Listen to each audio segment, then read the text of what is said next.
The Secret Science at Work by Max Freedom Long. Chapter 1. Rediscovering the Lost Science. The field of this study was Hawaii, geographically the most isolated part of Polynesia. It was a virgin field because, in spite of startling evidence of the powers of the Kahunas, in brackets, the priests and magic workers of olden times, close bracket, anthropologists had tossed their works and beliefs into the discard as superstition. The Christian missionaries arriving in 1820 disapproved of miracles performed by the natives and bent every effort toward eradicating kahuna beliefs. The Hawaiian Islands had been isolated from the rest of the known world for centuries until Captain Cook discovered them in 1778. The inhabitants were primitives, but primitives of high intelligence. The historian Toynbee describes them as having an arrested civilization. They had come across the vast Pacific from some other lands, as their legends tell, sailing their outrigger canoes guided by a knowledge of the stars. Just where their original home was from has never been proven. Some authorities believe that it was in the Near East and that they migrated thence by way of India. I am inclined to agree with this view. Wherever they came from, they brought with them, in the form of legends, accounts paralleling those of the Garden of Eden, the flood, Jonah and the whale, and other Old Testament stories. The fact that there was no story concerning Jesus would indicate that the migration were begun before the time of Jesus. Toynbee thinks that the civilization was arrested in quotes, because the travelers found a spot ideal in climate and providing food easy to grow and to garner, so that there was no challenge to improve their condition further. I am convinced that the kahunas amongst them deliberately sought an isolated spot so that they might preserve from contamination their secret knowledge. They must have seen this knowledge distorted, forgotten, buried in autocratic dogmas before they left their homeland. In Hawaii, they were able to continue the use of their knowledge for the tribal good, and it was centuries later that the dreaded contamination set in.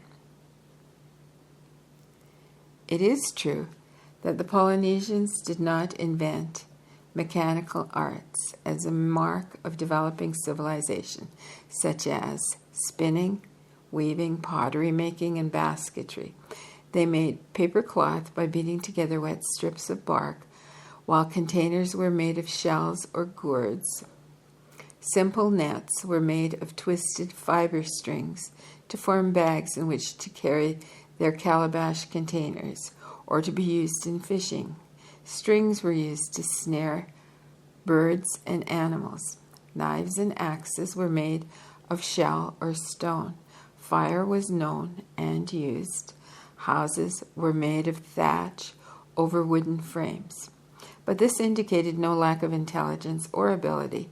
Their basic or race talent lay not in mechanics, but in a peculiar ability to arrive at an understanding of human consciousness, its nature and divisions, and the forces through which the elements of consciousness work.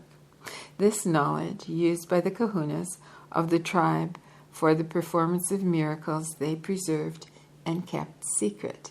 And with the advent of modern days, the Hawaiians changed in a single generation from people of an arrested civilization to a people accepting and making use of all amenities of modern civilization.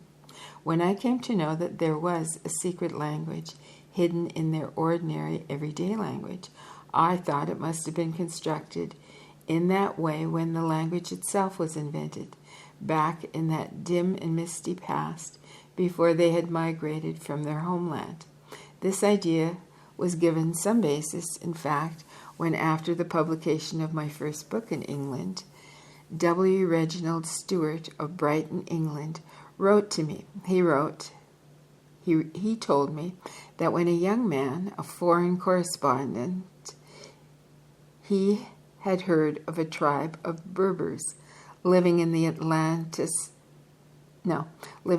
Atlas Mountains in Africa, across from Spain, who possessed a great knowledge of magic, and whose tribal traditions indicated a migration westward from Egypt. Mr. Stewart sought out this tribe. It was a small one, and in it there remained but one individual who knew and could use the ancient system. This was a woman, and her title was Kahuna, which was not a Berber word, but, as it was learned much later, a variation of the Hawaiian kahuna wahine, meaning a woman kahuna. After some difficulties, Stewart succeeded in getting himself adopted by this woman as a blood son, with such ceremony and ritual. Only as a blood son was he eligible to receive the training he desired in the knowledge and the use of the lore, which made the performance of miracles possible. Together with the daughter of the woman kahuna, he began his training, being taught first the general theory of the ancient system of psychology and associated religion. Demonstrations of different kinds were made to illustrate points. The instruction, it was explained by the teacher, could only be given in what is called the secret language. This was not the Berber dialect, which the tribe used. Stewart had great trouble getting the meanings of words translated into the Berber and French, the latter language familiar to him and the teacher, but he made slow and steady progress in understanding and gradually accumulated a word list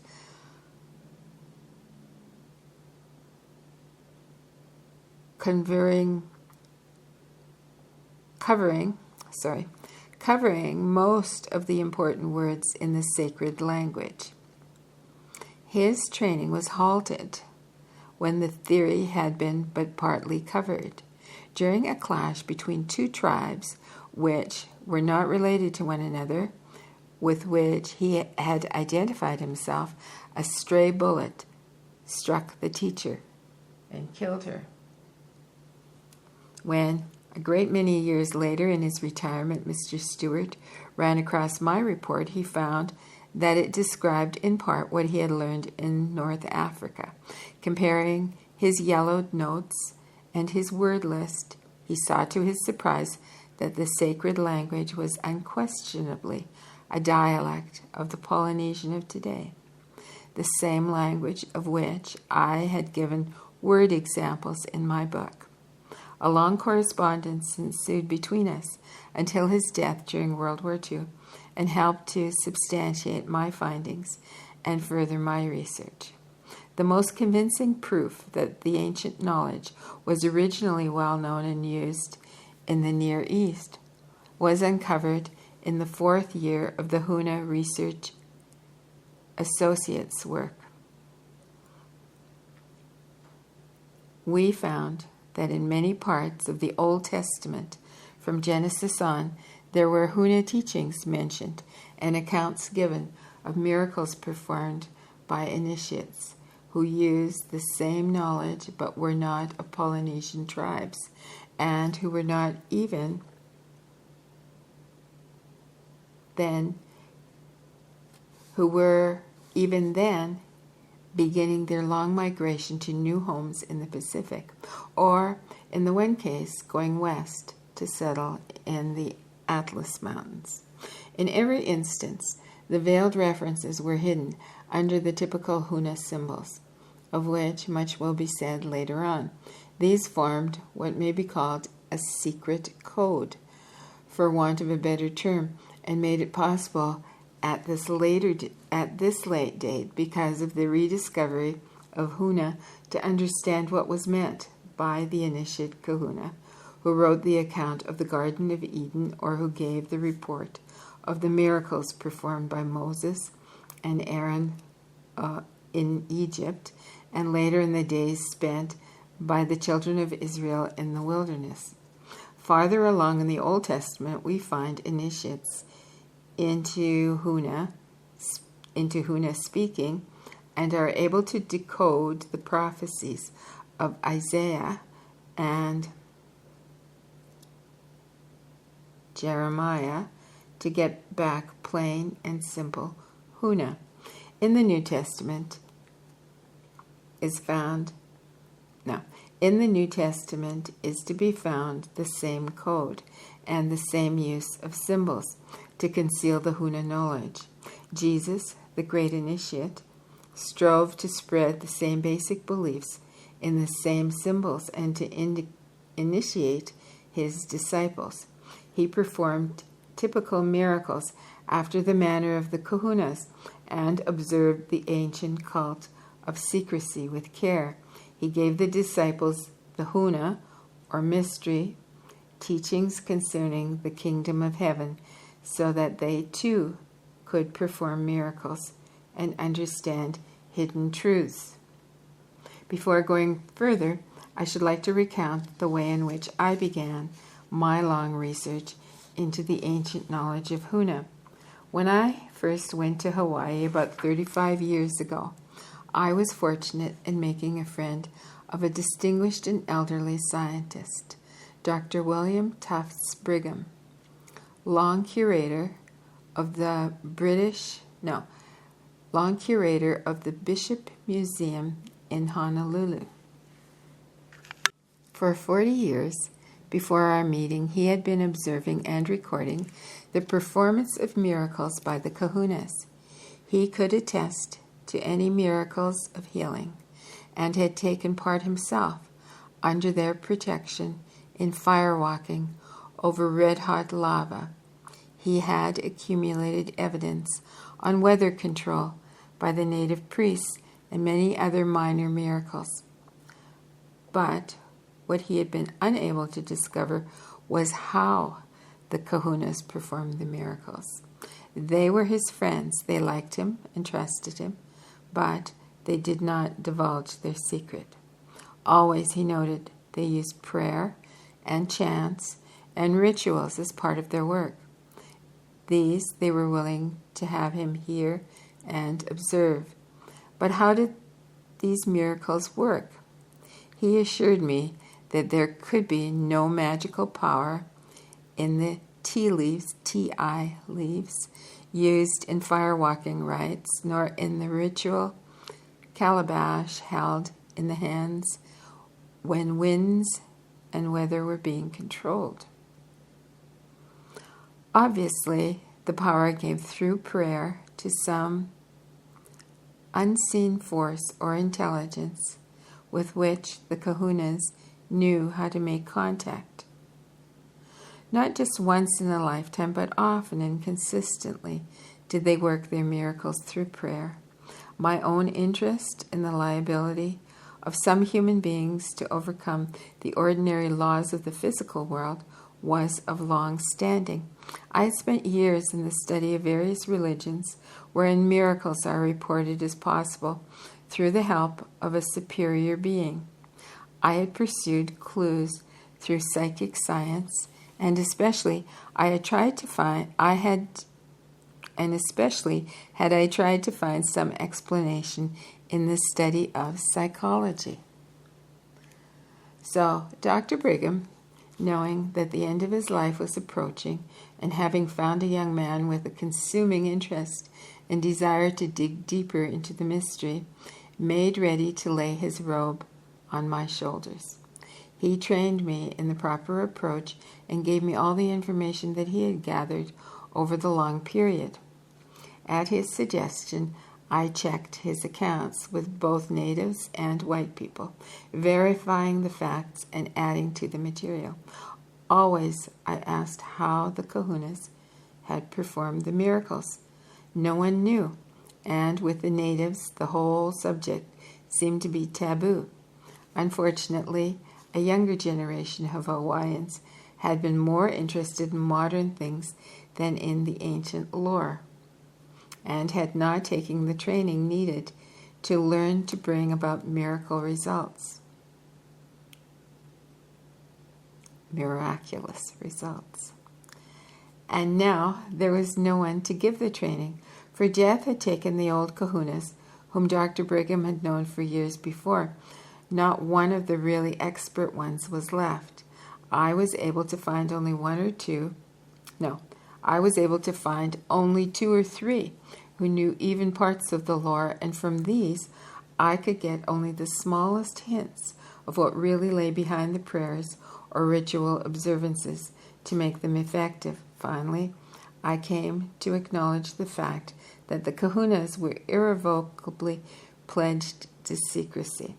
After the death of Dr. Brigham, I carried on for 16 years alone, trying to break this code of secrecy. I found many new and authentic stories of the miracles, but always the secret eluded me. Giving up in 1931, I left Hawaii. I was still convinced that miracles of many kinds were possible if only one knew how to perform that inner act which could make the prayer or ritual effective.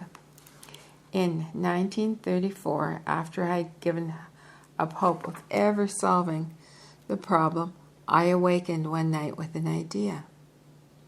The idea, followed by much painstaking effort, provided a clue to the mystery. To make a long story shorter, let me tell what I found rather than the exact and slow steps by which I found it.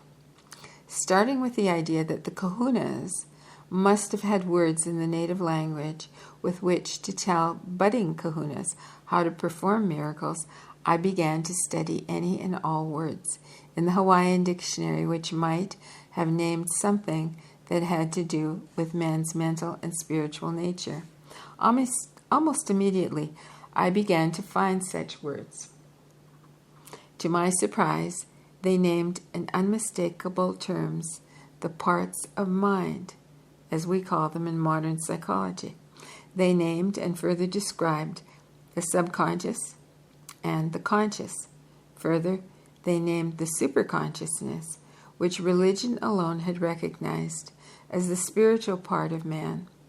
They had words for the three kinds of vital force, and even for the complex, as discovered by psychoanalysts. In the matter of mortals, they had a dozen words to our one to describe the fine shades of difference between such things as, quote, the sin of hurting another, end quote, and the complex, which to them was also a sin. It was gradually revealed that the kahunas had, in truth, a profound understanding of the way the human mind works, and that was the beginning of breaking the code. I proceeded eagerly with a study of words. The Polynesian language is a very simple one. To make the longer descriptive words small words or roots are merely added together. Open bracket. A word is a verb or a noun according to its use. The passive voice is indicated by a short suffix. Tense is shown by adding another word to the sentence to show time and direction. Close bracket. It was in the translation of the root words that the startling disclosure began to appear. Let us take, for example, the word for the subconscious, unihiply. I was attracted to it, not only because it had, for one of its three outward meanings, a spirit, the other two being a grasshopper, and leg and arm bones. This is a long word made up of several short root words. each of which has several meanings on its own. None of these roots or their meanings describe either the grasshopper or the leg and arm bones. Several seem to have nothing to do with the spirit, but describe the subconscious so well that anyone who is at all familiar with the modern findings concerning the nature of it will be struck at once by the fact that the subconscious must be the thing described, that this kind of spirit must be the subconscious. The roots describe it as a spirit, which does things which the conscious mind self knows nothing about. It is secretive, and it works silently and carefully. It may refuse to do things it should do, and it may be stopped by fear of punishment. Then it says in brackets, root nihi.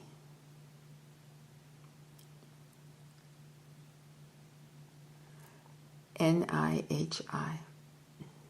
It is a spirit which adheres closely to another spirit, in this case the conscious mind self, and it acts as a servant to it, accepts orders from it, but is often stubborn and refuses to obey. In brackets, root pili, P-I-L-I.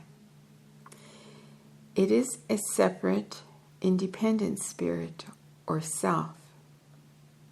In brackets, root U, just the letter U.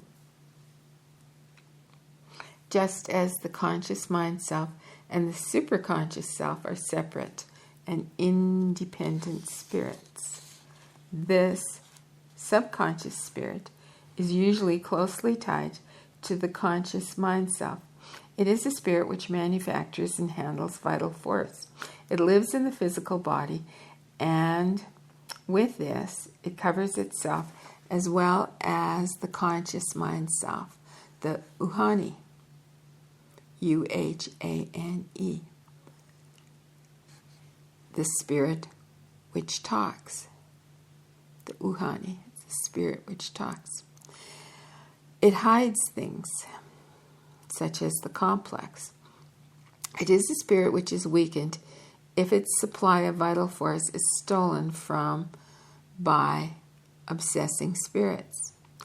This will suffice to show the method used in finding the hidden meanings in words. It also discloses the fact that the kahunas knew what we call the three parts of mind as three separate entities or selves. It is important to remember this as we go along. Rather than use the Hawaiian terms for the three selves, we of the HRA found it easier to call them the low self, the middle self, and the high self. By the same kind of slow and patient effort, I uncovered the kahuna belief that the three selves dwell in three invisible or shadowy bodies, one for each self. Roughly named in modern terms, they are the etheric doubles of the three selves. However, here we have retained the Hawaiian term, aka bodies, aka. Mana is another word that we have retained. This is the vital force, the life force, and on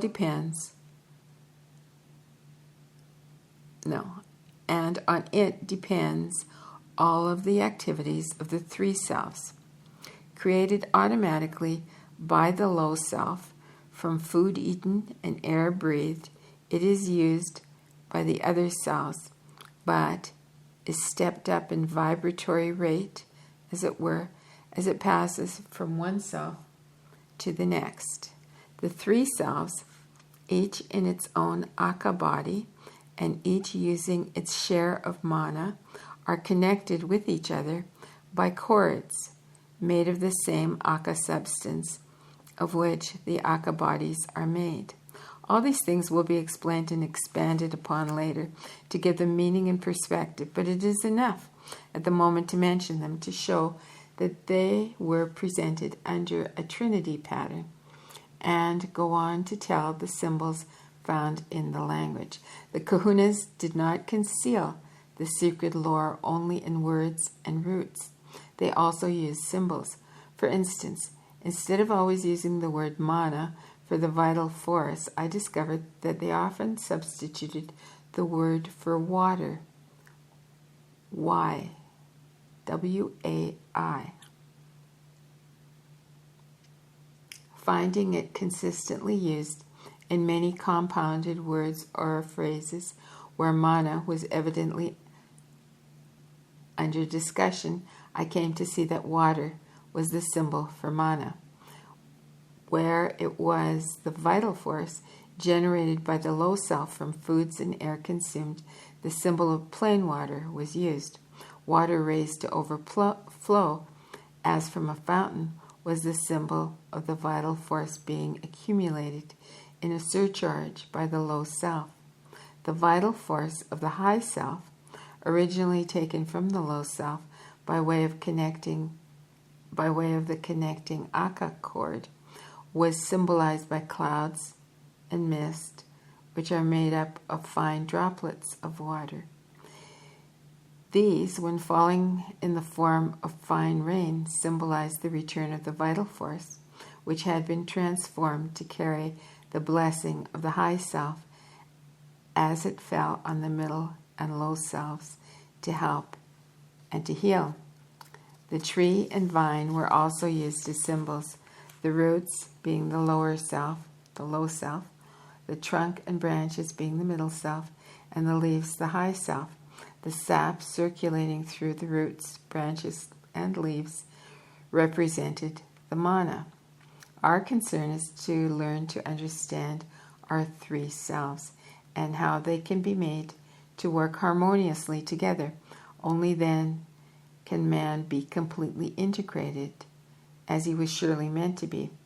We think we know our middle or conscious self very well, but we can find out many surprising things about our mental habits, which have a disturbing effect on this integration.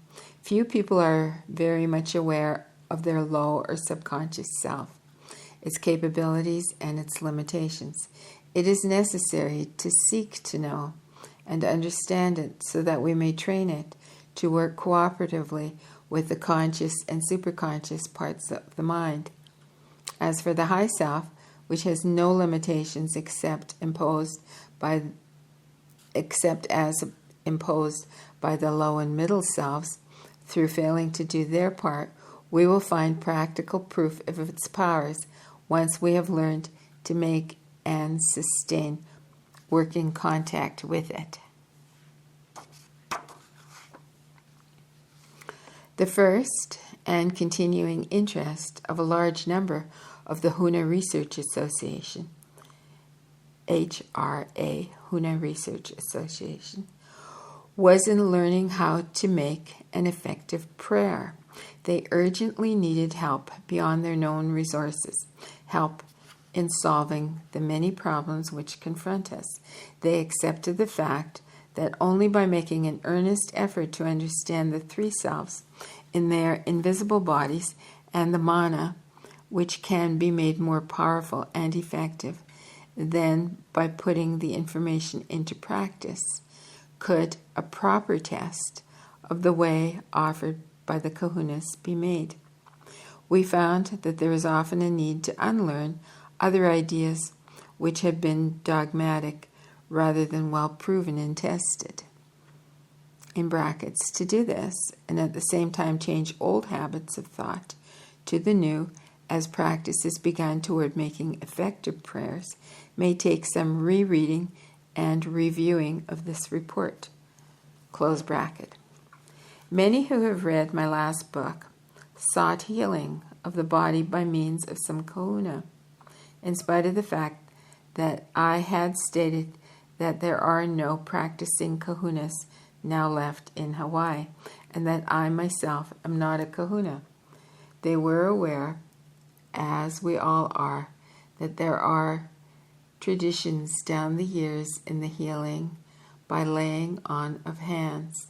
It is true that there have been a very few specially gifted people who have had the power to heal in this way, even though they have never heard of Huna or the many things which enter the subconscious or superconscious activities that are automatically set in motion as healing is undertaken. The same may be said for those fortunate people who are likewise gifted in the matter of prayer, and who can voice a prayer and have it answered with a high enough score of success to be beyond and above the chance average. We have had a few such people in the HRA work, most of them because they have been eager to learn what lies behind what we do, and so to improve their score of results. Common sense dictates that we avail ourselves of all effective and powerful aids of modern medical science in the matter of healing. Some grades of kahunas used what they knew of remedies such as herbs, and also used lomi, in brackets, manipulation, in curing the sick. But it sometimes happens today that medical science gives up a case as lost only to find that it has been miraculously cured by methods other than scientific.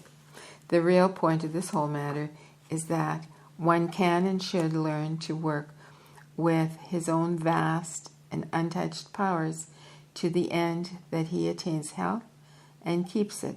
Further, if he so desires it, it is possible, in many cases I believe, for him to develop himself into a kahuna and so become a healer of others.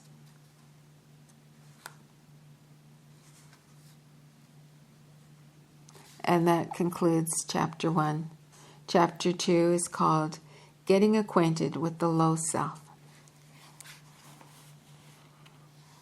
So I find this a fascinating book. I hope you're enjoying it. And till soon.